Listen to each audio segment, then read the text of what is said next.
Contract કેવી રીતે કામ કરે છે તે સમજીએ. થઈ રહેલા કામને ઉમેરવા માટે એપના મુખ્ય મેનુમાં અપલોડ વર્ક પર ક્લિક કરો. માય પ્રોજેક્ટમાં દરેક પ્રોજેક્ટની સ્થિતિ જોઈ શકાય છે. માય પ્રોજેક્ટમાં ઇચ્છિત પ્રોજેક્ટ પર ક્લિક કરો. સિલેક્ટ કરેલા પ્રોજેક્ટમાં પ્રક્રિયા પ્રકાર પસંદ કરો અને તેની માહિતી ઉમેરી. એડ પ્રોસેસ વર્ક પર ક્લિક કરો. ફોટોઝ અને વિડિયોઝ અપલોડ કરવા માટે અપલોડ ઇમેજ અથવા વિડિયો વિકલ્પ પર ક્લિક કરો.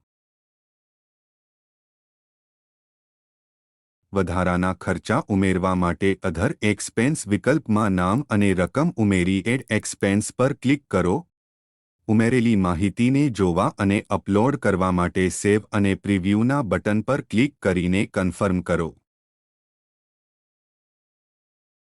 કર્મચારીની હાજરી નોંધવા માટે હોમ સ્ક્રીન પર આવેલા એટેન્ડન્સ વિકલ્પ પર ક્લિક કરો. ચેક-ઇન અથવા ચેકઆઉટના વિકલ્પ પર ક્લિક કરવાથી એપ્લિકેશન સ્વયં રીતે તમારા સ્થળ અને સમયની માહિતી નોંધી લેશે.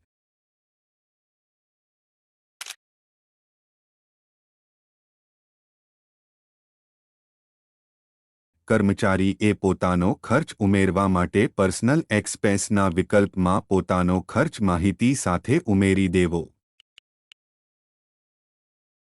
અહીં તમે રોજના ખર્ચ અને મહિનાના ખર્ચના રેકોર્ડ યોગ્ય માહિતી સાથે જોઈ શકાય છે.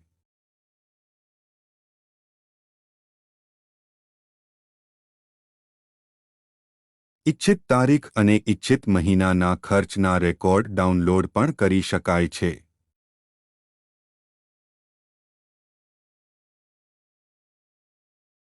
અહીં તમને તમારું પર્સનલ બેલેન્સ દેખાશે.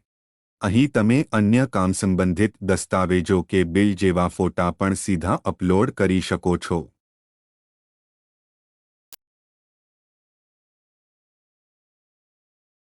હોમ સ્ક્રીન પર આવેલા વેહિકલ્સ વિકલ્પ દ્વારા બધા વાહનોની સ્થિતિ જોઈ શકાય છે. અહીં આ બધા વાહનોની સ્થિતિ બદલાવી શકાય છે.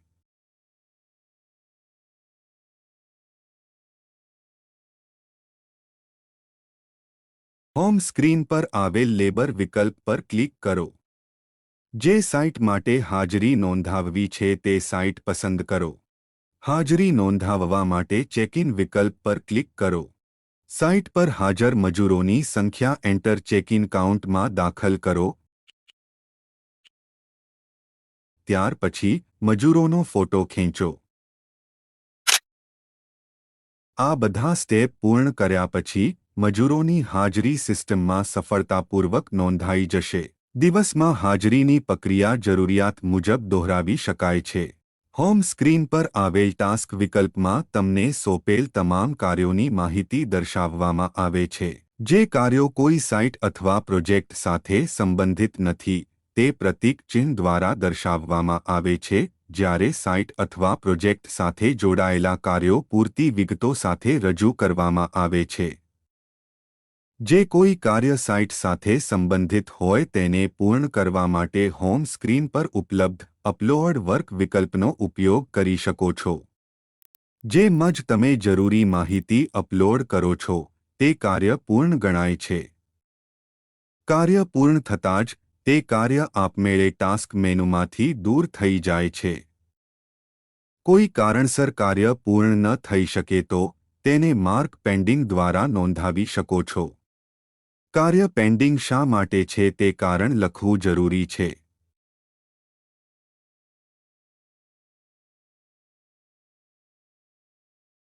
કાર્ય પૂર્ણ થતાં જ તે કાર્ય આપમેળે ટાસ્ક મેનુમાંથી દૂર થઈ જાય છે.